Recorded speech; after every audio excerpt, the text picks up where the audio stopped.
আসসালামু আলাইকুম। আমি নুসরাত জাহান সামিয়া আবার আপনাদের জন্য একটি আলোচনা নিয়ে আসলাম। আজকে আমি আপনাদের সাথে যে বিষয়ে আলোচনা করব সেটি হলো দেহের মধ্যে আল্লাহ তাআলা কী রেখেছেন তাই নিয়ে কিছু তত্ত্ব আলোচনা। আমার আলোচনাগুলো অবশ্যই আপনারা মনোযোগ সহকারে শুনুন।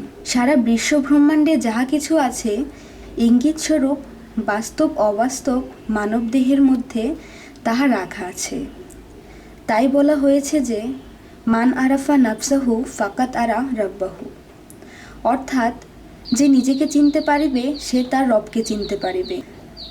আমরা নিজেকে যখন চিনতে যাব তখন দেখতে পাব আল্লাহ তাআলা মানবদেহে কোথায় কী রেখেছেন। প্রথমেই আমরা জানতে যাব যে আরশ কুরসি লৌহ কলম মানবদেহে রাখা আছে।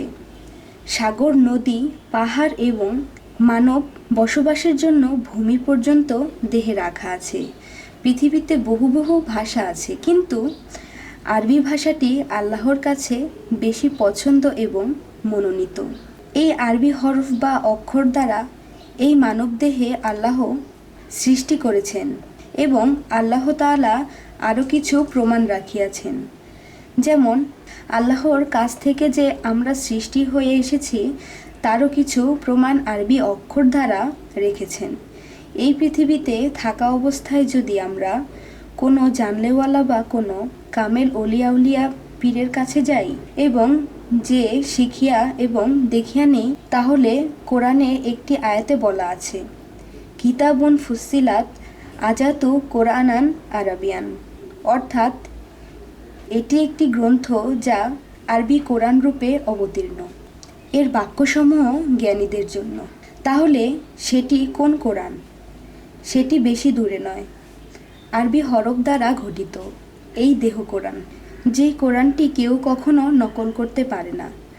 আরও বলা হয়েছে কোরআনে সূরা বাকারায় জালিকাল কিতাবু লা রাইবা ফিহি হুদাল্লিল মুত্তাকিন, অর্থাৎ এই সেই কিতাব যাহাতে কোনো সন্দেহ নাই। যেমন কাগজে আয়াত দ্বারা কোনো কোরআন লেখা আছে, সেটি দেখা যায় খারিজ মুসলমান যাহারা নকলও করতেছে, কিন্তু দেহ কোরআন কেউ কখনো নকল করতে পারে না।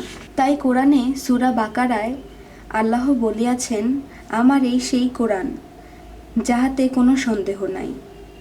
তাহলে সেই কোরআনটি হলো দেহতত্ত্ব কোরআন। আরও একটি কোরআনের কথা আল্লাহ বলিয়াছেন আমার কোরআনকে আমি লোহে মাহফুজে সংরক্ষণ করে রাখিয়াছি। সেই কোরআনটি কেউ কোনো দিন নকল করতে পারবে না। সেটি হলো দেহতত্ত্বে রুহে ইনসানি কোরআন। যদি কেহ দেহতত্ত্ব কোরআনের হরফ বা অক্ষরগুলি সম্বন্ধে চিনতে জানতে এবং চিনে জানে এবং দেখে সেই কোরআনের আয়াত পড়ে, তাহার জন্য এই পৃথিবীর যত পাপ আছে সমস্ত মাফ হয়ে যায়। দেখা যায় সেই মানুষটি আল্লাহর উলিয়াতে পরিণত হয়ে যায়। দেহের মধ্যে ফেরেশতাদের পরিচয়গুলো পাওয়া যায় যে কোন ফেরেশতা কোন কাজে নিয়োজিত আছে। একদিন দেখা যায় ওই ফেরেশতাদের সাথেও সম্পর্ক করা যায় এবং সেই ফেরেশতাদের সাথে কথাও বলা যায়। আর দেহের মধ্যে আল্লাহ তাআলার পরিচয় এবং আমি যে কে তারও পরিচয় আরবি অক্ষরেই পাওয়া যায়। আল্লাহর সকলকে জানার এবং বোঝার তৌফিক দান করুন, আমিন। এই বলে আমি আমার আলোচনা শেষ করছি। সকলে ভালো থাকবেন, সুস্থ থাকবেন এবং আমাদের ভিডিওগুলো যদি আপনাদের ভালো লাগে আমাদের চ্যানেলটিকে সাবস্ক্রাইব করে আমাদের সাথেই থাকবেন। আল্লাহ হাফিজ।